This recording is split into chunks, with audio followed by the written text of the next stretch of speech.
Hello, it's Pepper Knowles, career coach. I am here today chatting about toxic workplaces.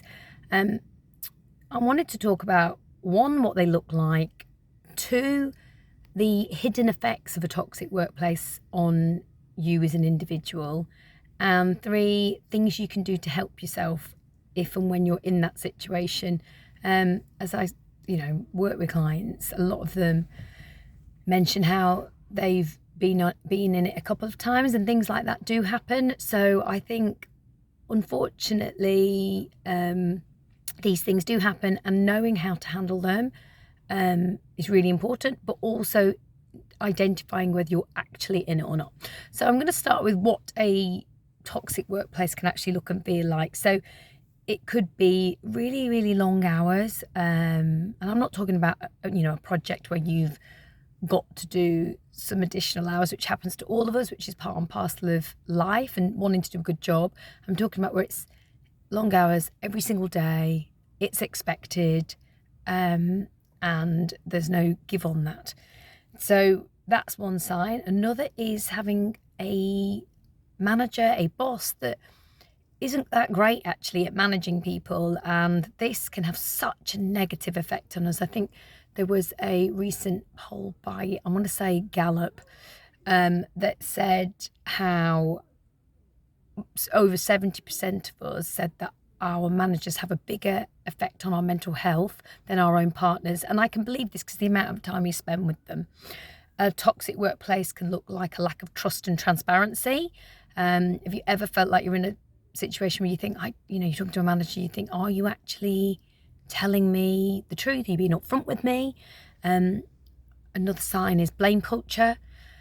There's nothing worse, I think, than, a really negative factor can be when you're working in a situation where people are focused on avoiding blame as opposed to finding a solution. That can be really, really toxic. And I think ever-changing expectations or unrealistic expectations, they are big signs of a toxic workplace as well, as you can never achieve because they're always changing. So there's some signs to help you figure out, if you're in that workplace or not, because often I have people where it's little things and they've added up, and then before they know it, they feel totally overwhelmed and unable to move forward or see a way out. So it's often the little things that accumulate and build up to this bigger effect. So, how that can make you feel and the effects it can have on you are huge, actually. So one of the big effects a toxic workplace can have is your self-esteem. It just erodes at your self-esteem. It chips away at it. Constant criticism, negativity, or undermining behavior. It just leaves you doubting your self-worth and forget actually all the successes that you've had before.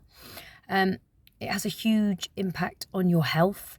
You might not realize at the beginning. I know for myself, when I was in a workplace like that, I didn't even realize actually my vitiligo was spreading. Just small changes, but actually when I look back now, they were happening over a period of time, and that, it's definitely stress related for me. But also I developed psoriasis, which I'd never had in my life. And when I look back now, they were health implications of working in a workplace that was toxic. But also the stress element has such a big impact on you and your loved ones. And I don't know about you, but it's not worth jeopardizing those relationships for any job. I think another sign, a hidden impact, is the emotional toll it has on you. It's, it weighs heavily on your mind a lot when you're in those scenarios. And I think we underestimate the effect it can have. And as harsh as it sounds, a job will always replace it. They have to replace you. They have to move. A company does need, does have a job to do. So they will replace you, but your family and friends and so on are not the same, and you're not as easily replaceable. So if there's a constant pressure in your life, maybe it's time to think about having a change. And I think another big sign, and it definitely happened to me, is career plateauing. You run out of oomph, you run out of motivation, and you simply don't have any oomph to go for a promotion or do something new or any of those things. So you stay put because it feels safer, and you're so doubtful of your own abilities, you don't even try for a bigger or better role, something that you're probably more than capable of.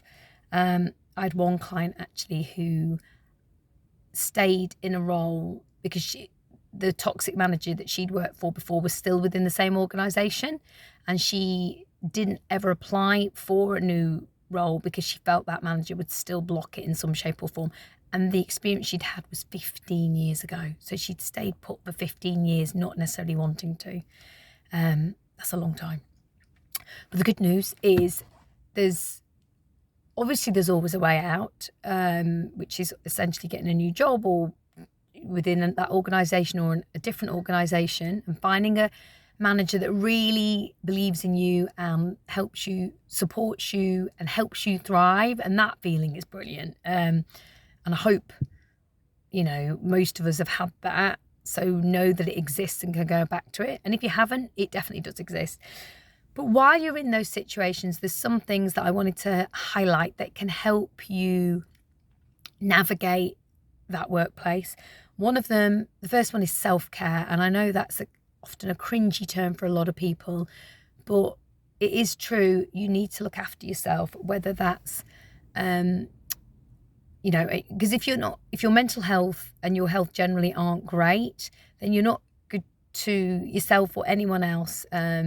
So establishing boundaries to protect your personal life from that toxic environment are really important and will help you ultimately reduce stress. So get clear on what those boundaries look like, whether it's working after a certain time, whether it's taking on extra, whatever it is, set those boundaries and get really clear. And that is part of self-care.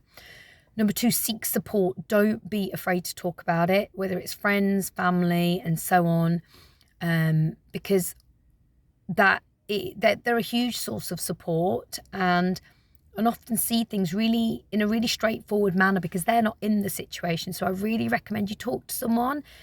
It really helps reduce the pressure that you've built up in your mind. It won't necessarily solve the problem, but it really does help take away some of that pressure and overwhelm and help you just cope with it in a better, healthier way. I think number 3, if you haven't considered career coaching, then I definitely would. A lot of clients that I work with who've been in this situation have been there for a really, really long time.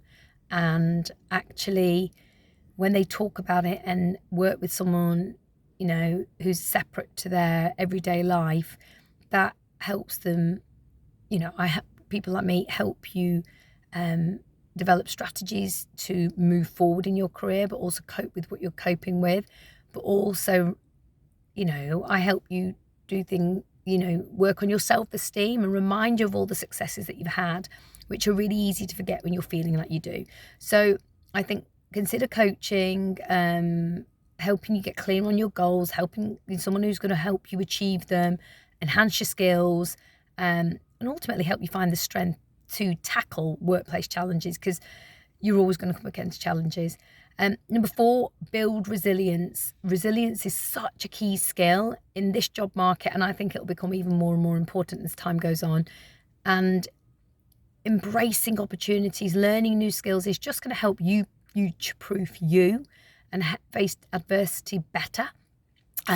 So that resilience will improve as you become more skilled. So think about where you can develop skills to move forward.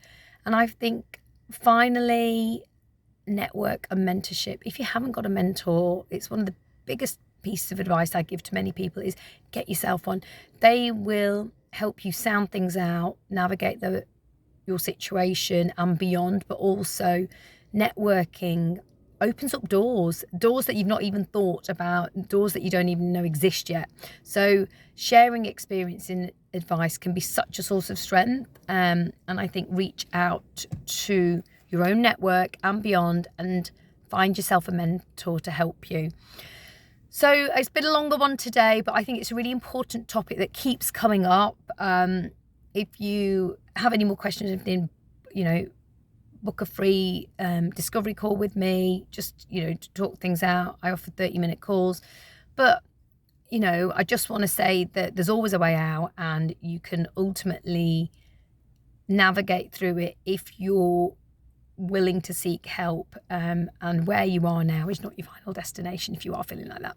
Have a great day. Take care. Bye bye.